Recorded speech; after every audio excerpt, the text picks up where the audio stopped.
Work can be stressful enough all on its own, but there are things that we can do to reduce the stress of our work experience. We can start by decluttering our environment, whether or not you realize it. Being in a cluttered environment, whether it's work or home, can be stress and anxiety provoking, even if it's just a low level stress or anxiety that you don't even notice or pay attention to. It's there in the background, and it's just compounding and adding to the stressful experience. So it's very important to declutter your environment. So since we're talking about work and stress at work, it's important that you declutter your work area, whether it's a desk or a cubicle or an office, whatever your workspace is, and whether that's at the office on site or your home office or your makeshift home office. Do your best to declutter it as much as possible. It can be very stressful psychologically to be exposed to a cluttered environment. So make sure you take some time to clean up your desk, your office, your workspace, so that you are not adding to your stress with a cluttered environment. Another important consideration when we're talking about stress and your work and your workspace specifically is the importance of getting rid of everything off your desk that doesn't pertain to the task at hand. And I realize that that's kind of a loaded suggestion. There are some things that you can get rid of and some things that you can't.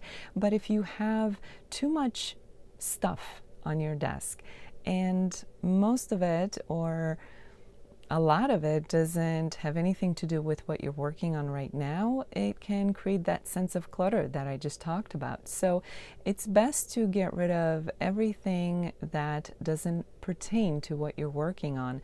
Move it aside, move it to another area, move it out of sight, and give yourself fresh space to work on the project at hand. That will definitely help with feeling of being less stressed when you are tackling the project at hand.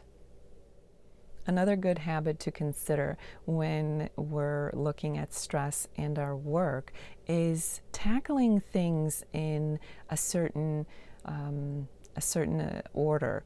Look at what's most important. Maybe that's by due dates, maybe by significance of who is waiting for your part of whatever work you do.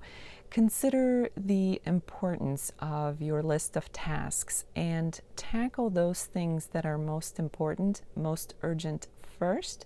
That way you can check them off your list and gain a sense of relief with each task that you check off.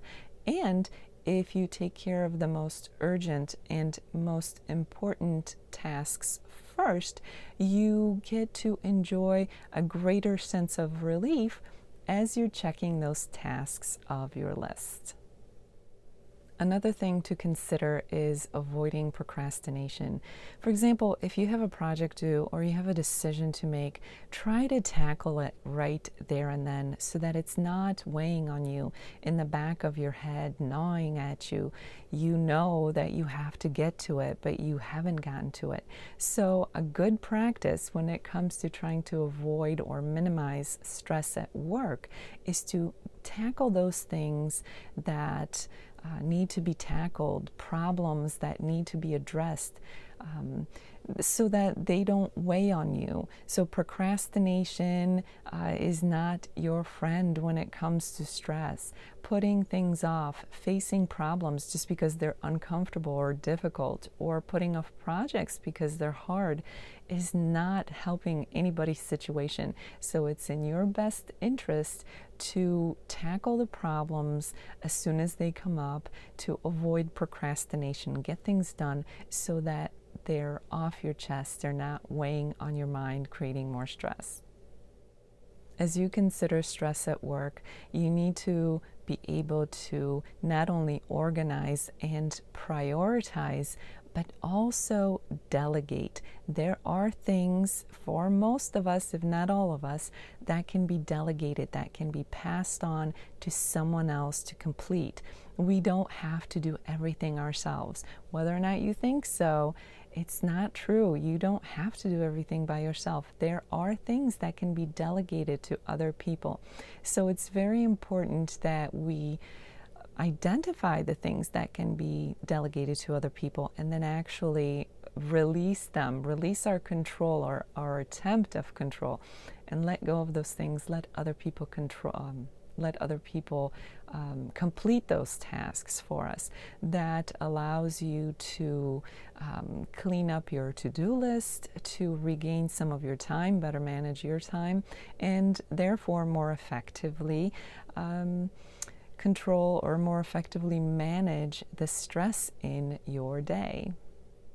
As you can see, these are very simple, straightforward, and doable suggestions, but they are worth their weight in gold in terms of helping us to reduce stress at work. Stress is everywhere. We can't get rid of it, but we can certainly contribute to either minimizing it by getting better at effectively managing it, or we can contribute and add to the stress by allowing things to run amok and not paying attention to what's happening. So I encourage you to consider the practices that I suggested here in this video and engaging in those practices on a daily basis, and you will be pleasantly surprised how helpful these simple best practices can be.